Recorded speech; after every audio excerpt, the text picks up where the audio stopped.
Undroppables Playbook, a football podcast. With your hosts, Ashley and Michael, please sit back and enjoy the show.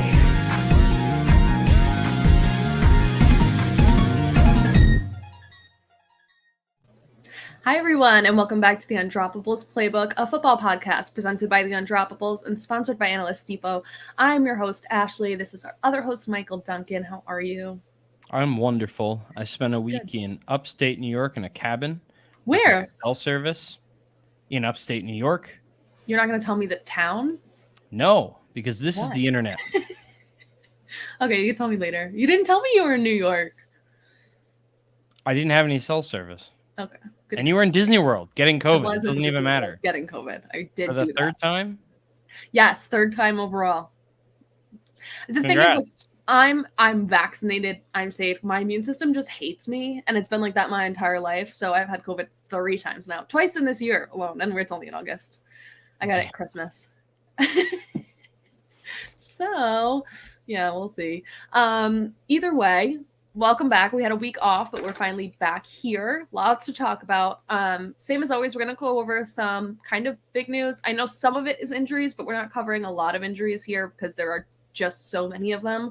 Preseason football started up. Training is still happening. So a lot of people are getting hurt, moving around. All that stuff can be found easily on the internet. A lot of people are moving around. You heard it here first.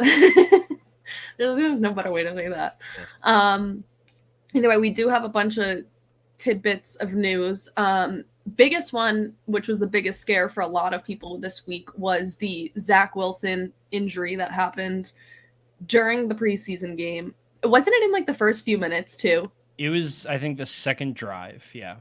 Yeah. Okay. So Zack Wilson hurt his knee on the second drive of the first preseason game in typical Jets fashion. It was really scary there that he looked like he was going to be out for the season, tear his ACL. He ended up flying to LA for medical care and had an arthroscopic knee surgery. It was just a meniscus issue, so that was repaired. It says only 2 to 4 weeks, so it seems like it wasn't like a complete tear, better than usual. Either way, Zack Wilson seems like he will be back at the beginning of the season. For 2 days in a row, the Patriots and the Panthers have had fights at practices, one of which I will point out just because he is the most brittle human on the planet, knocked Christian McCaffrey down to the floor. No, he's not brittle because he fell. You leave him alone. I'm not saying he's brittle because he fell. He's just brittle. Alone. The wind blows the wrong way and he tears his ACL. No! Yeah. You just ruined this season. I swear to God, if it's not, you've literally said it. It's your fault. It's your fault. All I'm saying is they should be protecting him, and he's getting hit at practice, like to the ground in the middle of a fight. Everyone gets hit at practice. No, it's a football practice. I know. I'm saying in a fight, in a stupid little thing. Okay, but you don't need to curse his season by speaking those things into existence. I am not the first person to say it. I'm not. I guarantee you 3 other people said it. Yeah, well, you said it to me, and I have him in Dynasty. So if he tears his ACL, it's your fault. Okay. I need you to know that. Okay. All right. Okay. Either way, also something happened with a fan at the Panthers practice. A fan was mixed up. I don't know. Something strange. I didn't really read the whole article. Darwin James got a new contract, 4 years, $76.5 million. Highest paid safety. Highest paid safety, yes. Joe Burrow is back at practice without his appendix. It was removed a while back. On purpose. He didn't forget it. Yes. No, he didn't leave it. And it was like precautionary. He just had like appendicitis and then had it removed before it burst. So he's back at practice. Good to go. A lot of stuff going on with Antonio Gibson. I know both of us kind of have 2 ends of it. I know I saw a lot of the stuff that was like he's only practicing with special teams and having a lot of, I don't know, really heavy backup. Like, absolutely looks like he will not be a starter in practice. Again, it's preseason, it's practice. Don't put too much faith in it, but it seems like an issue. And then you mentioned fumbles as well, correct? Yeah, fumbles and the fact that, they just spent a day 2 pick on Brian Robinson out of Alabama.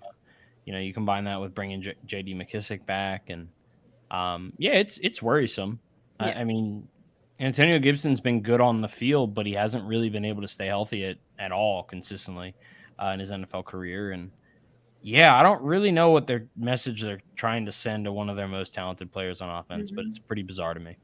Yeah, and even last season, I mean, the entire season was like he'd get some of the drive, and then every touchdown would be JD McKissic. You know, he had a very interesting season of usage last year, and just looking at the way that it's coming up starting this year is kind of wild.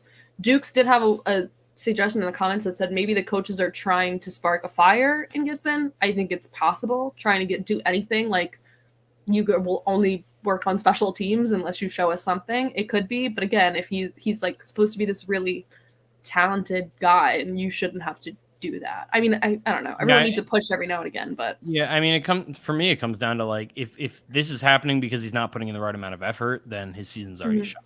Yeah, you can't do that in the NFL. Like you can't. Nobody can. Unless you want to put a contract clause in about effort. That's a fair point.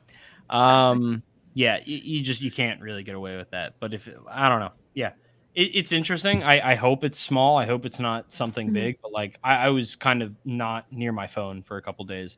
I came back and I just saw these weird tweets about Antonio Gibson like retiring, and I was very confused. He was becoming like a coach of, I don't know, all sarcastic obviously, but I was very confused and I felt like I missed something. But here we are. Yeah.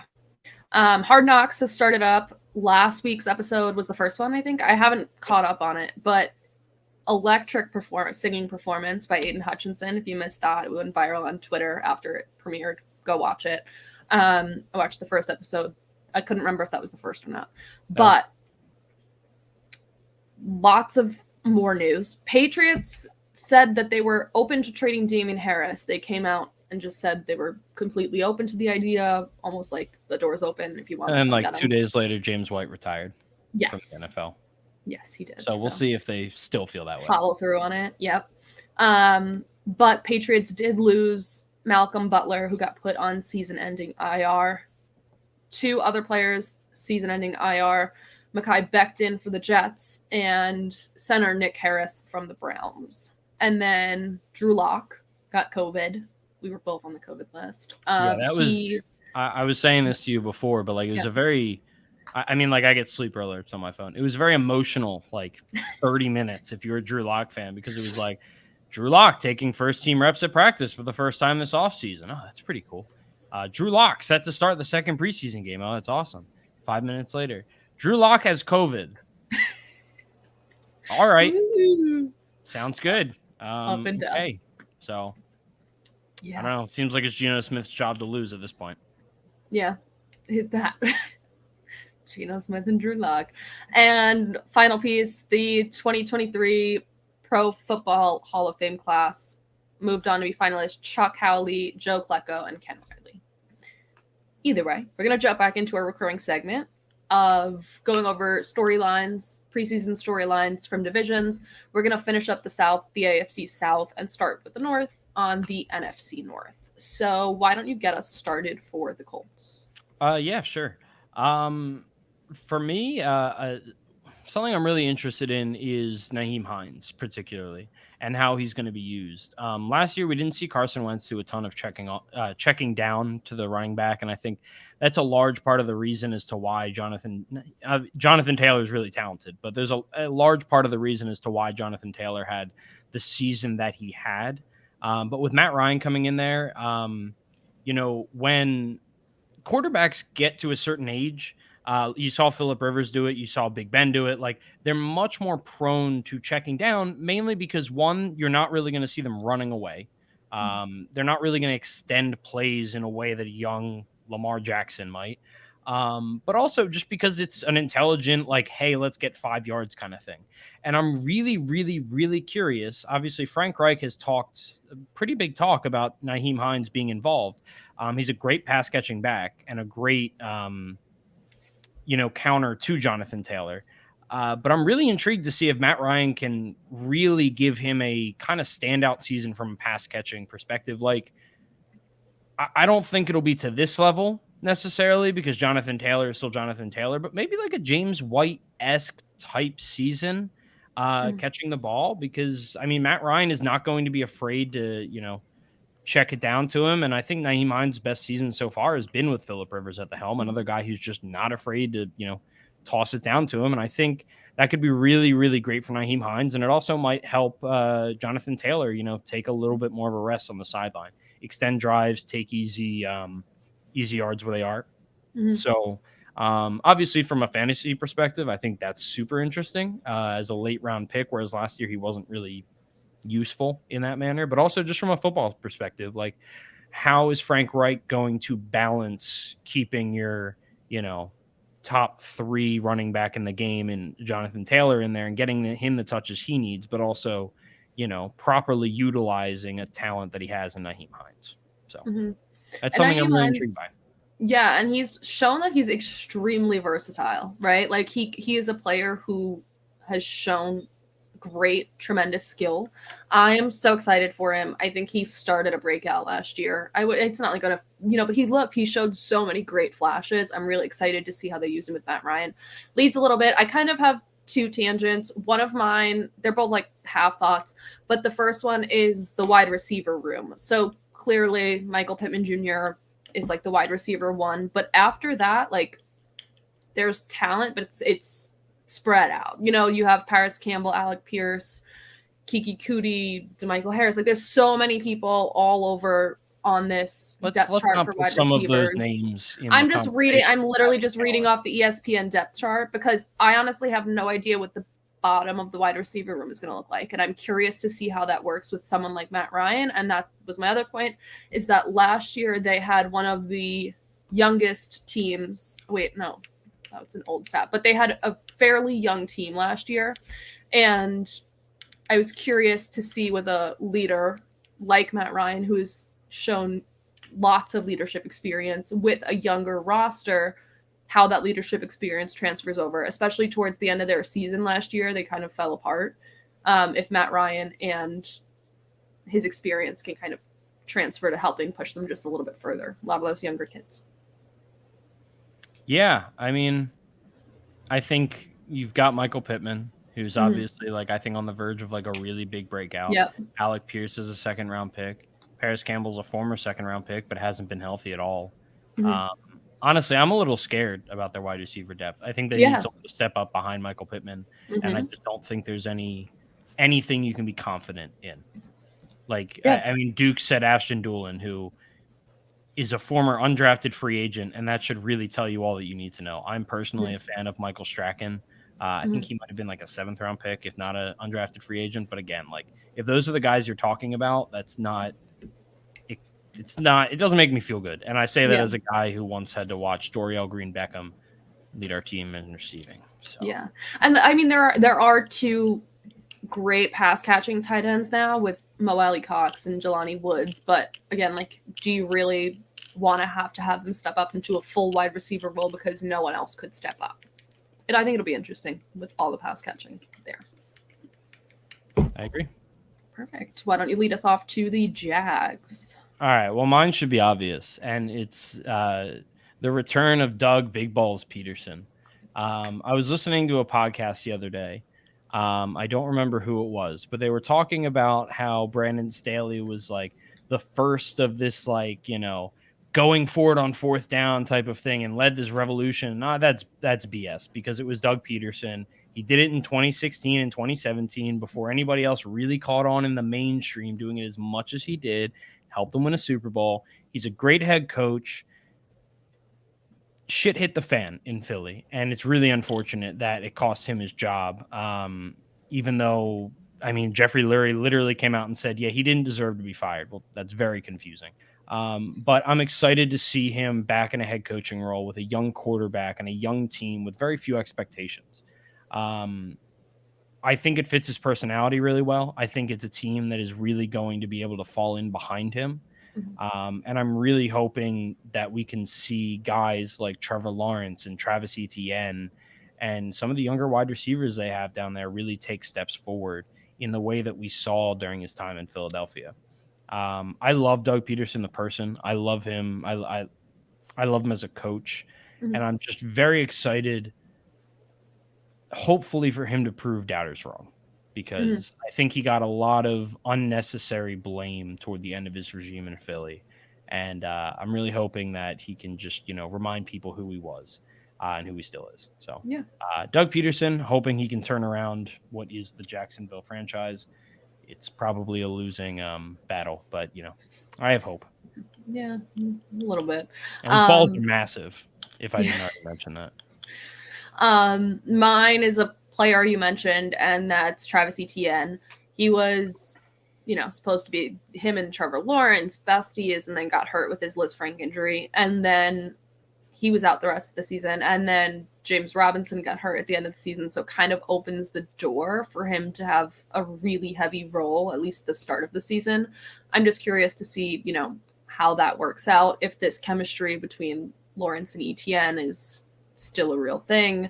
Just that running back room is, everyone who plays fantasy and dynasty and really deep leagues talks about Snoop Connor. And, so there is a lot of talent in that room. And that also goes hand in hand with when you and I talked with Jose last week about James Robinson and when he's due to come back, because it seems pretty speedy for an Achilles injury yet again.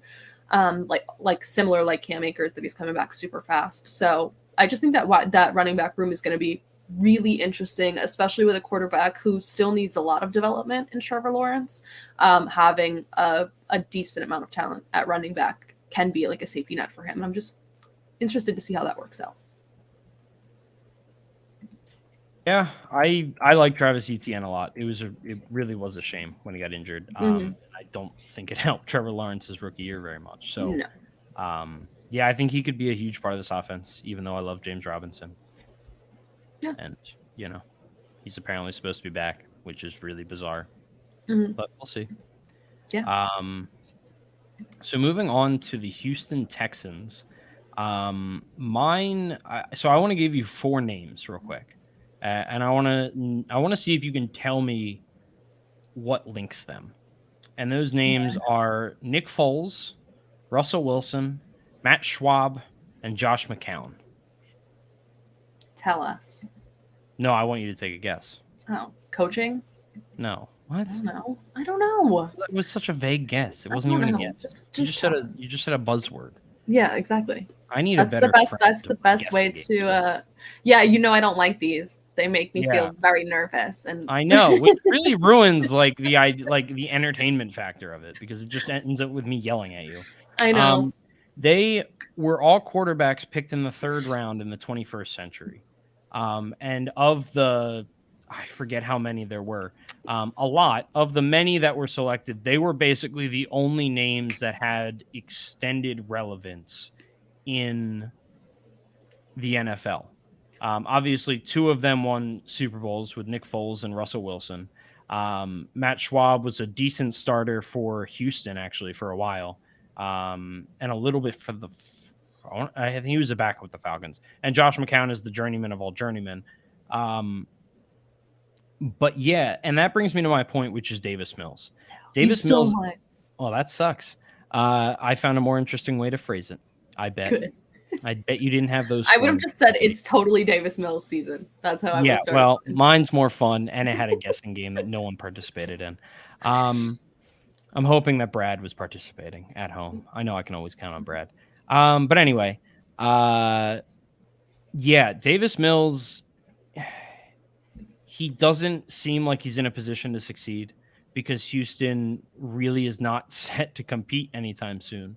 So what is it going to take for them to see from Davis Mills that he is their future? And that's really the big question. And I really don't know what that answer is. Like, he would have to go out and have like practically a Pro Bowl season, I think, for this franchise to say, yeah, he's the future of our franchise, when you're still a few years away from like truly competing. And that's just, it's just not set up to succeed. And it doesn't matter how good he was last year. The past and what NFL franchises think of 3rd round quarterback picks, especially when you're going to be picking in the high end of the 1st round in the next couple of years, most likely, like, that tells us what we should think about Davis Mills and what we should think about his future, which is much more likely to be like Matt Schwab or Josh McCown, or even really Nick Foles, than Russell Wilson. Like, Nick Foles is considered a success. He had a couple years starting, and then he was almost out of the league. And then, well, won a Super Bowl. But I like Davis Mills. I think he showed a lot of really great things last year. I'm just really nervous about the fact that I don't know if there's really realistically anything that he can show this season that would gain him a long-term seat at that starting quarterback position for Houston. And that's a shame. But I'm excited to see what he does, and I'm excited to see if we can add his name to that list. Yeah.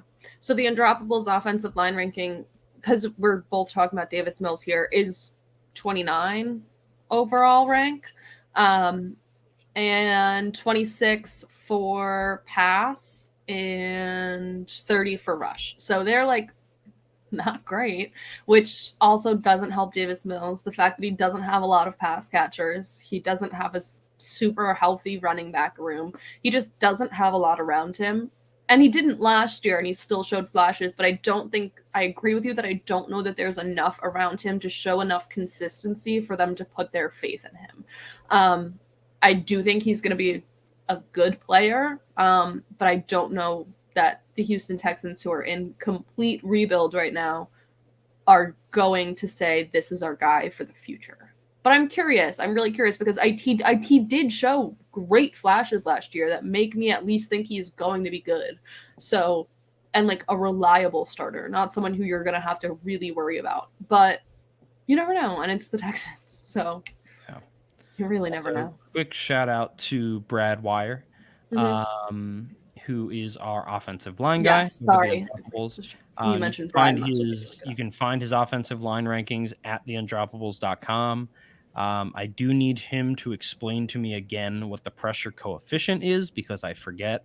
But do you see who's listed at number 1 on those offensive line rankings? I'm just curious. Do you want to read it out, or do you want me to read it out? No, you can tell me who it is. The Philadelphia Eagles. Yeah. The Giants are at 21st, by the way, just in case. Yeah, well, the worst part about it, listen, I could deal with you being at 1, but their overall rank, pass and rush rank is 1. That's because they're great. It's just because he likes you. Well, he's also an Eagles fan. But also they deserve it. I find it much more interesting that the Lions are at 2, but that is beside the point. That's just not what we're talking about at the moment. So that is the Texans. And finally, the Titans. I don't know what to think about. I never thought this team was good last season. And then they were just always like the 1 seed, like the whole season. But I never You and I talked about that so many times. I know, because how are they still there? It still confuses me because I don't think of them as good necessarily. And they lost their best player this offseason. Yeah. And he's on the Eagles now. Just gonna throw that out there again. But yeah, I don't know what they're gonna do. Derrick Henry is coming off of a major injury at, I forget how old he is. He feels like he's like 90 years old, but he's only 28, which is on the older side for an NFL running back. He's coming off of a major injury to his foot, and once he'll be 29 in January. Yeah, and once his feet start breaking down, that's not good. He's a massive human being with a ton of workload. And if something happens to him again, what is this team? What is this offense? The offense is basically Robert Woods and an asthmatic first-round pick at wide receiver, and Ryan Tannehill, who, outside of when he had A.J. Brown, how good has he really been in his career? I don't know. I don't have a lot of hope for this team that can't seem to decide whether or not they're playing for the future or going all in right now. And personally, I think that's the worst possible place a franchise could be, is somewhere in the middle. I really, really, really, I don't like what they've been doing.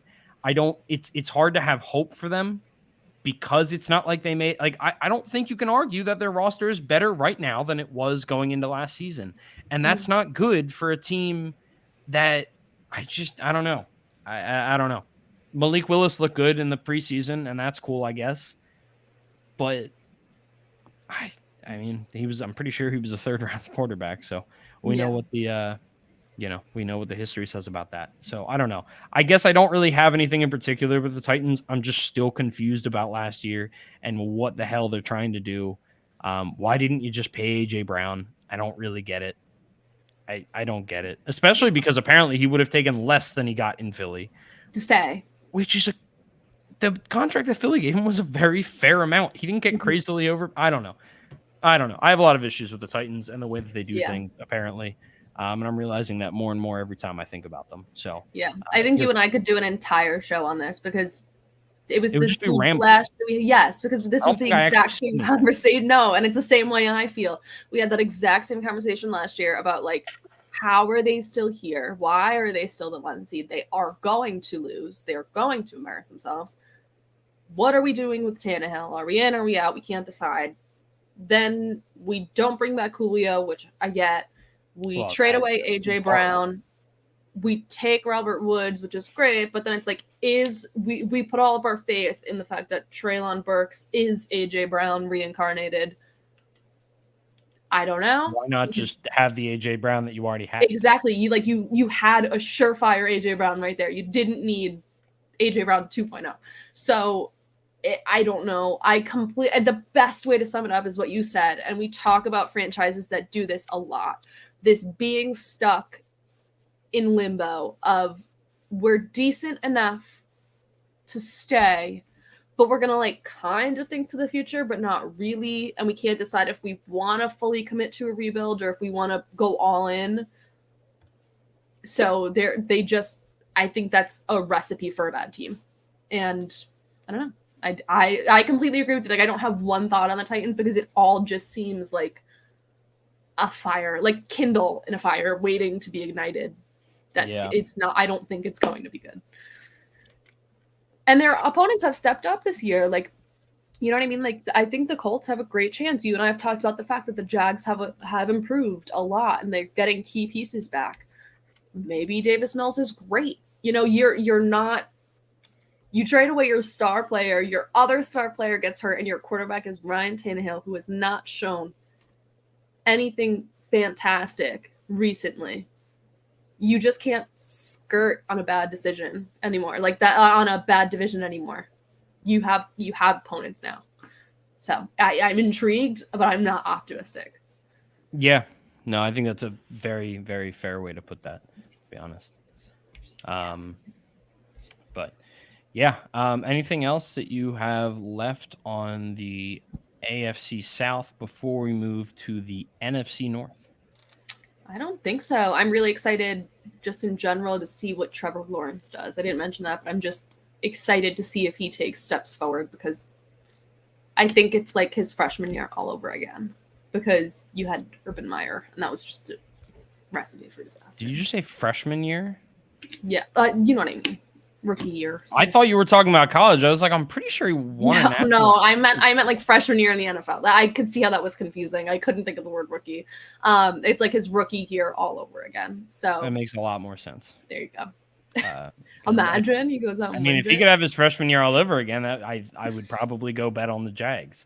Yep. Shout out Doug Peterson. Yeah. But yeah.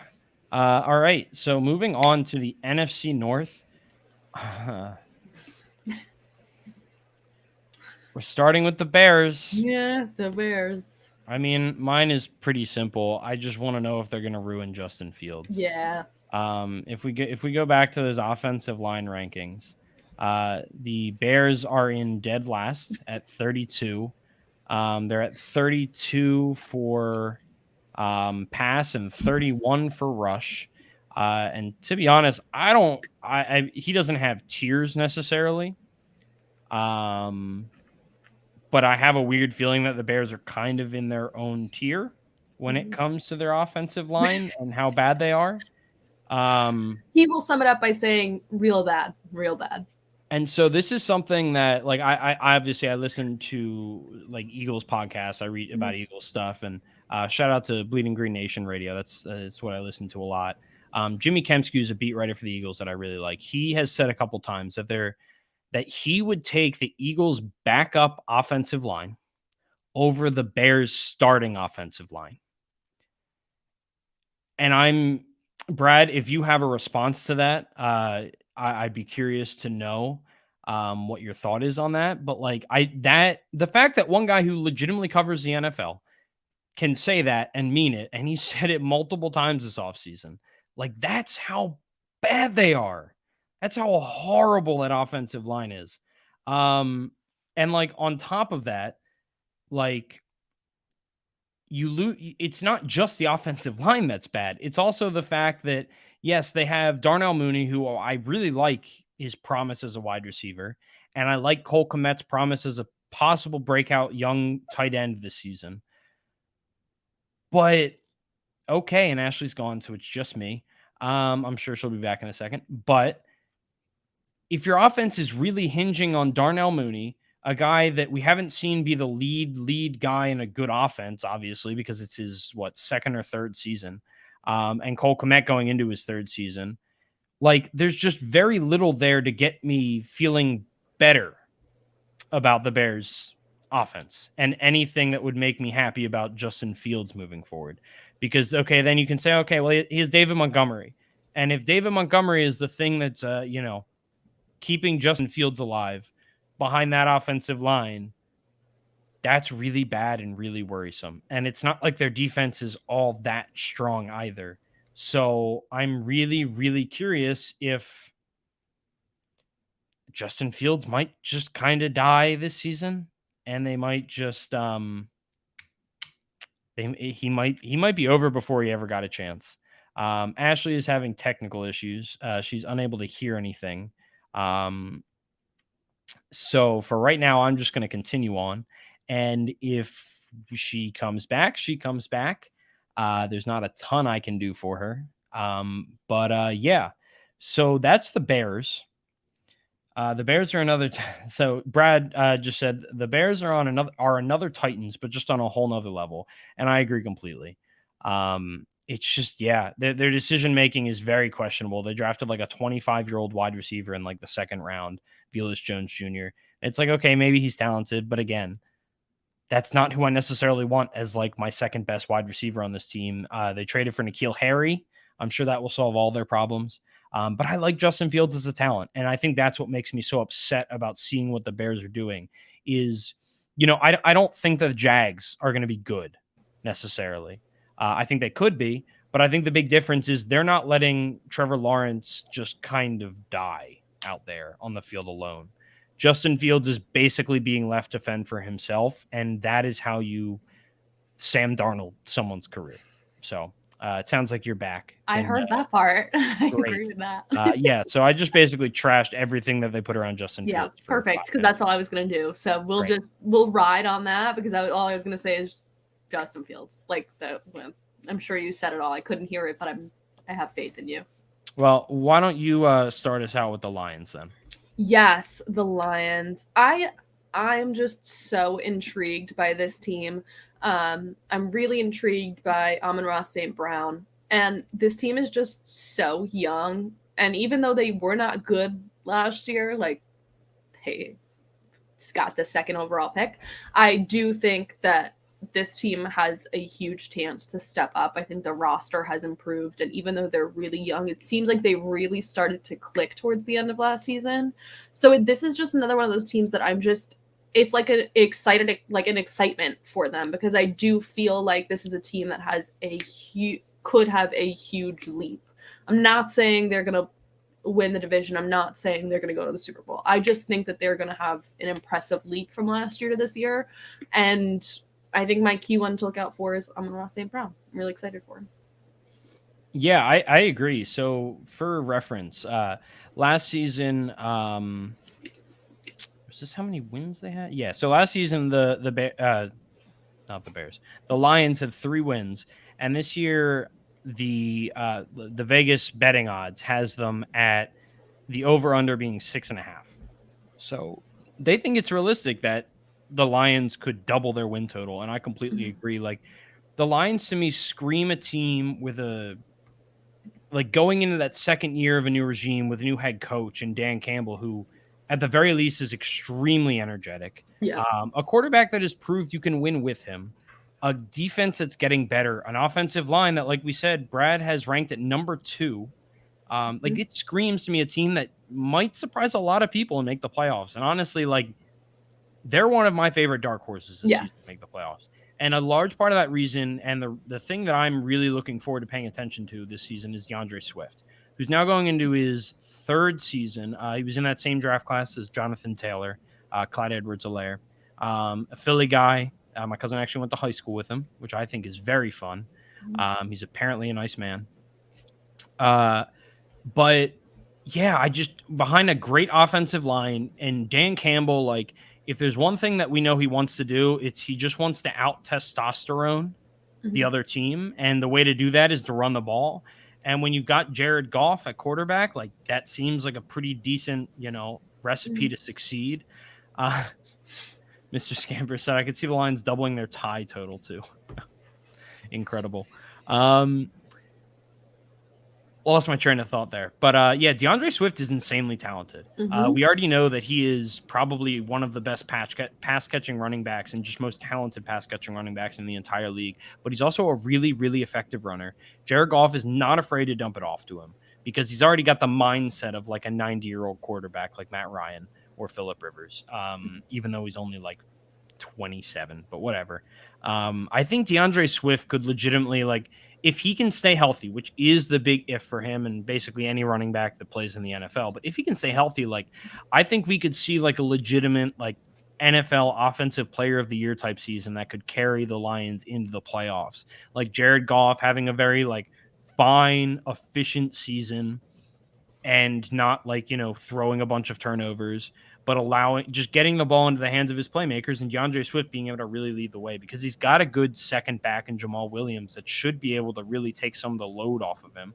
And if you can keep DeAndre Swift fresh, like behind that offensive line, behind Dan Campbell's incredible caffeinated speeches, like I think they could really make some noise in the NFL this season. And I for one, am very excited for them this season. I love Dan Campbell. I just like it. There's just this like vibrance and energy to him that just seems contagious. It's the testosterone. Yeah, and it just caffeine. Seems so contagious. And like even like these videos of him just going to places in Detroit, like famous places in Detroit, and getting to meet workers and getting to meet people in the city. Like it's just things like that he seems to have this really vibrant, contagious energy that I think is going to pay off now that he knows these guys better. And I'm so excited for the Lions. So, and there's so much firepower. I do want to throw in real quick that DeAndre Swift is also now in his second year with one of the best running back coaches in the NFL. Shout out Deuce Staley, longtime Eagle. Yes, it's the biting kneecap diet, as Duke said. Perfect. Well, we are moving on to the Packers. My big thing is Marcus Valdes-Scantling Devontae Adams? And the answer is no, but like it's a weird way to phrase that, but I really am curious to see what kind of role he steps into. Losing a star like Devontae Adams is really hard to replace. I'm just curious if he's someone who's going to completely step into a role or if they're going to have to just spread out targets a lot more. And I'm sorry, you did say Alan Lazard, right? No, I said MVS. He's not on the team. Oh, fuck. I did. Yes, I forgot he wasn't there. My bad. Okay. I was laughing at Brad saying I'd come out of retirement. No, and I thought I heard MVS, and I was like, I did say MVS, but yes. You meant Alan Lazard. Alan Lazard. Thank you. Okay. Thank you. But that's what I mean. Like having Alan Lazard, I don't think he's someone who can step into a role like Devontae Adams. I'm just curious to see what they do when you have a really high-powered quarterback and not a star wide receiver one, what that whole pass-catching situation there is going to be. I mean, we've seen Aaron Rodgers turn whoever he. Oh yeah, like I don't doubt it. I don't doubt it could happen, but that's kind of what I'm keeping my eye on. Yeah, the thing I'm interested in is just Aaron Rodgers. The dude is getting weirder by the day. Yes, he does very, very weird things all the time. He has a very weird tattoo. His girlfriend may or may not be Wiccan. That is unclear at the moment. He went to Hawaii and did drugs, I think. Yes, drugs, psychedelics. It just feels like every day there's something new. And at this point, like, I don't know what to think about him. Like, clearly he's very good at football, but the most interesting part about this team to me It's not is football. purely like, what is he going to say on a weekly basis? Like I wish I could be a fly on the wall. It's honestly not that far off with how I felt about Antonio Brown a couple years ago. Yeah. Like, where it was like every week it was something new, but like in a very destructive kind of way. Like, Aaron Rodgers isn't nearly as destructive, but it's very interesting. And I desperately would love to talk to some of his teammates and just find out what they honestly think about him.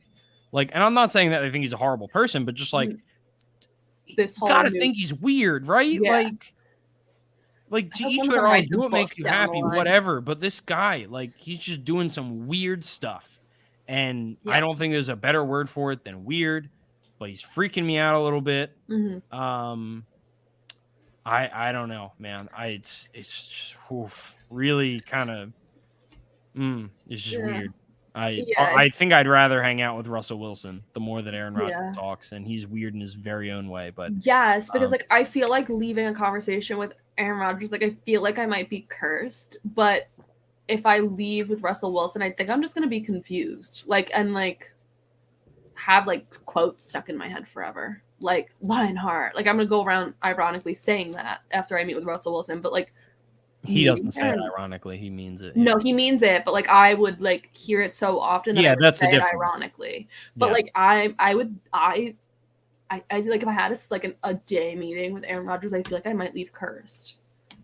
That, or he'll persuade you into his way of thinking, and you'll be drinking mud for your meals. Could you imagine doing psychedelics with Aaron Rodgers? No, I don't want to. Right? Isn't that like a wild thought? No, it's not something that ever crosses my mind, really.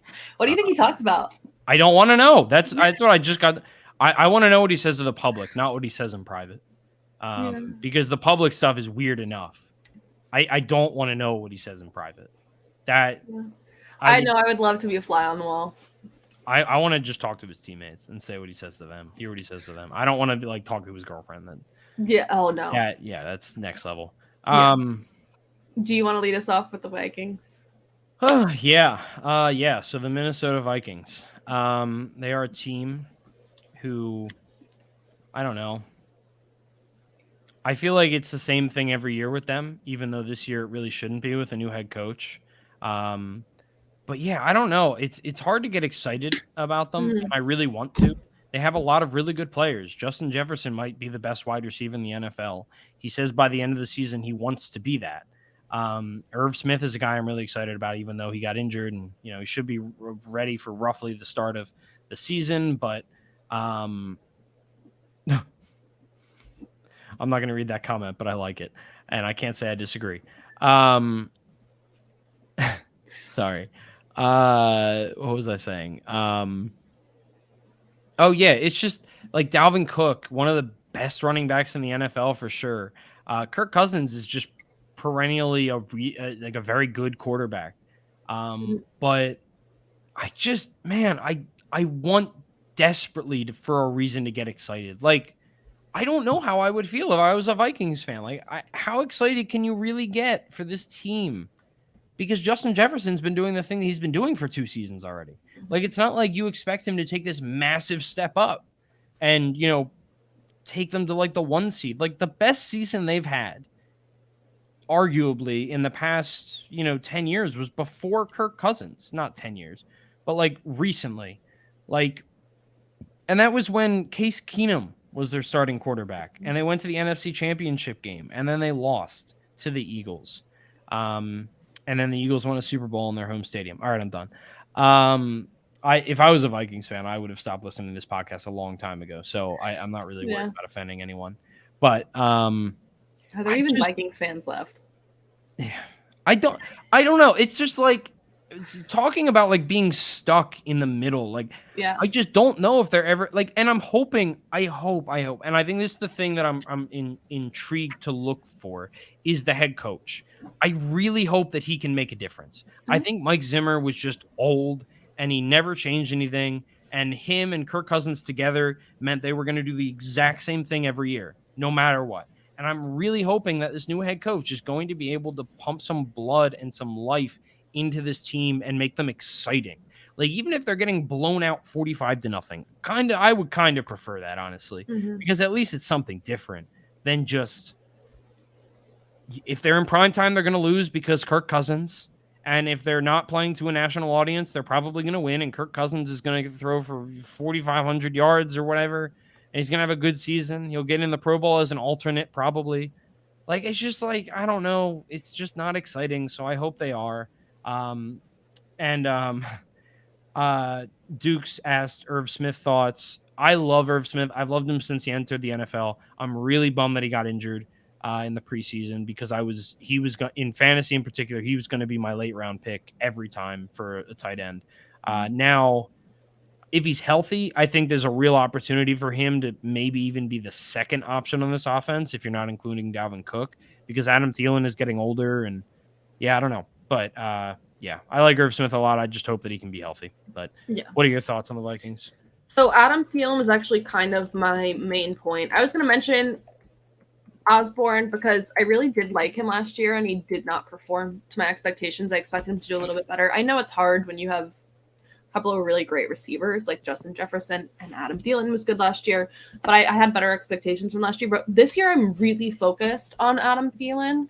He's had this kind of up and down recently. I pulled up his stats while you were talking from, right, like 2018, he had a great season, over 1,000 yards, then 19, huge dip. 20 went back up, had 925 yards, 14 touchdowns, so better. And then he went down again. So I'm just curious if this is something that's coming with age, that he's having this up and down relationship with football now. He's 31. I was trying to pull up when he turns 32. He just turned 30, or no, he turns 32 this month.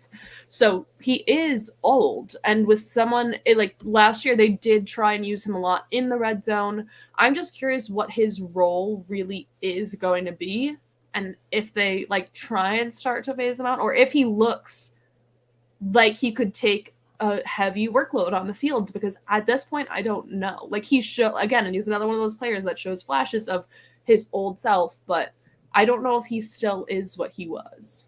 If that makes sense. Yeah, I mean, if there's one thing that we know he can still do, it's catch touchdowns. Exactly. Touchdowns. So you might see him really, truly, like, just kind of put in that role. Yeah, and it's because he's a big guy. He's 6'2". You know what I mean? Like, putting him in the red zone is easy. He's a big target in the red zone. So it could just be that that's how they use him. And they try and get KJ Osborne to step up. And they have Justin Jefferson and Irv Smith, and so I don't know. I'm really curious about it. And Dalvin Cook said he wanted to step into the passing game a little bit. But yeah, Adam Thielen's kind of the one I'm really watching. I hope that the Vikings can give us something to be excited about. I don't know. They're just perennially the exact same team every year, and it's just been so boring. Like, have you ever been to Minnesota? No. It kind of just, I feel like that Minnesota people are going to hate me. Minnesota's fun, but that kind of like sums up Minnesota, I feel like. I think it makes sense. Yeah. Cold. Like it's Minnesota. It's like cold and gross, but in the summertime it's really nice for like a month. And then there's like things to do, but then you're in the middle of nowhere all of a sudden. Well, Brad, for you, I will be excited about Christian Darrisaw, I guess. I was actually looking at that. Their new left tackle. Yeah. I'll be excited about him, I guess, Brad. Thank you. I will tune into the Vikings every week and just watch their left tackle. Because I can't focus on Justin Jefferson because the Eagles could have drafted him, but we took Jalen Reagor, and that hurts my soul every day of my life. Anyway, you Eagles did trade away what's his face? Poor JJ Arcega-Whiteside. Yeah. He has to go to practice every day with the dude that everyone in Philadelphia compared him to for 3 years, and that's DK Metcalf. Like that poor. I like J-Jaw. I like him. He turned himself into a useful player, being a blocker. He did pick up a fumble for a touchdown one time, and that was cool. But that poor man now has to go to work every day and look at DK Metcalf, and I just feel so bad for him. But yeah. Yeah. I'm just going to go back to Minnesota for a second because Duke said that their city is known for their mall. So there you go. Their mall is like really cool. I will give them that. The Mall of America is really cool. I'm not impressed. The Mall of America was incredible. I spent hours in the amusement park. They're like barely the biggest mall of America. Do you know where the second biggest mall of America is? Let me guess. Philly? It's in King of Prussia, technically, PA, yeah. but yeah, it's only half an hour away from me. Yeah, I know, but I don't know. I think the Mall of America is incredible, and it has it's so big. It has a full aquarium in there. The amusement park is incredible. Lots of stores. Don't hate on the Mall of America. It is the best thing about the city, though. So either way, I think that about wraps up our show for the day. I know we're a little early, but is there anything you wanted to add or talk about before we go? Yes, apparently the largest mall in America is actually the King of Prussia Mall. Actually, it says different things, different places. It kind of depends on what you're counting as in the mall. So it's not entirely consistent. So I will move on from that. But I feel like there was something I was going to talk about at the end here, but I don't remember what it is. So you can find me. I think you wanted to show the video. Oh, yeah. Good point. Yeah. So we've teased this for like a month now. But, watch Ashley do things. Hi, I'm Ashley Garaccio, coming to you from the Chargers facility in Los Angeles, California, where the most unexpected partnership was formed. 22 rookies, 20 aspiring female journalists were tasked with spending the day digging deep and talking about anything except football. No playbook, no timeouts. This is Galvanize. You gave Playbook a shout out. I honestly didn't even mean to do that, and I did it. So yeah. Yes, I wrote that. So she wrote that, and if you're listening to the podcast, you can tune in on YouTube to watch her. She wore. I'll tweet out the video too. I never did that. I told her not to. Get into this again. Still angry about it. I'm still angry at you in general, but that's a weekly occurrence. So yeah. Congrats, Ashley. Wonderful job. You sounded very professional. Thank you. I had my roommate Kaylee help me. Well, we wrote our stuff individually, but Kaylee's done this before. Shout out to Kaylee Mansell, and she was awesome. We sat there. I was so nervous. It's the first time I ever did an on-camera thing like that. I do this, but that was super formal, formal camera, formal mic, crowd watching you. So I was nervous. I was practicing all night, and she gave me a couple tips and pointers. So she was awesome. But yeah, I wrote that the night before, got to do it. And all 22 women got to do theirs, and each got to write their own thing. So it was really cool to see how everybody interpreted it interpreted the thing, which basically the only guidance we were given was about 20 seconds and talk about what we're doing here. So it was cool to see how everyone did theirs, and that was mine. So yeah. Well, congratulations. Thank you. You sounded wonderful. Could have looked better. That's going to sound really harsh for people that didn't see the episode where we talked about that. But I promise you, Ashley. People walk away every week. Do you remember that the first few weeks that somebody left a comment that was you should not speak to her now? Yeah. But here we are. But it's all jokes. So. And the thing is you have to watch a lot of these episodes to get the things we talk about sometimes, and that's one of them. Yeah. But yeah. Either way, Duncan, why don't you leave us? Tell us where we can find you. You can find me on Twitter at mpduncan75. You can find me with the Undrafted podcast, hosted by @DinoGameTheory, which is a Dynasty fantasy football podcast.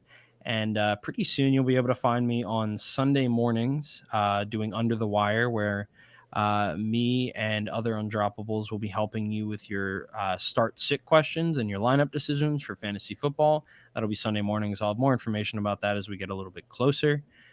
Because Kyle's ditching me this season. Is he? I didn't know. He is, because he has a job.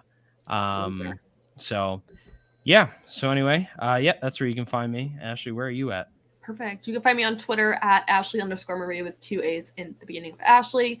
All my content with the Undroppables, you can find me, Duncan, and the rest of the Undroppables crew on our premium Discord channels, which you can get access to by subscribing to our Patreon. I know our patrons make a lot of money with their bets with Brian. We have all access to all of our Undroppables. So you can ask Brad any questions you have about offensive lines. If you talk to all the Undroppables crew, just go to patreon.com/theundroppables. Yeah, that's about it. And here, every Wednesday night live, or almost every Wednesday night, get very consistent once the season starts. I know both of us, I've had vacations and stuff, so starting the season every Wednesday, but for now, most Wednesdays, 8 p.m. Eastern Standard Time, live on Twitter, YouTube, and you can listen back the next day on wherever you listen to your podcasts. So that's where you can find us. Alrighty. Perfect. All right. Well, thank you everyone for tuning in. Hope we will see you next week. Bye, everyone.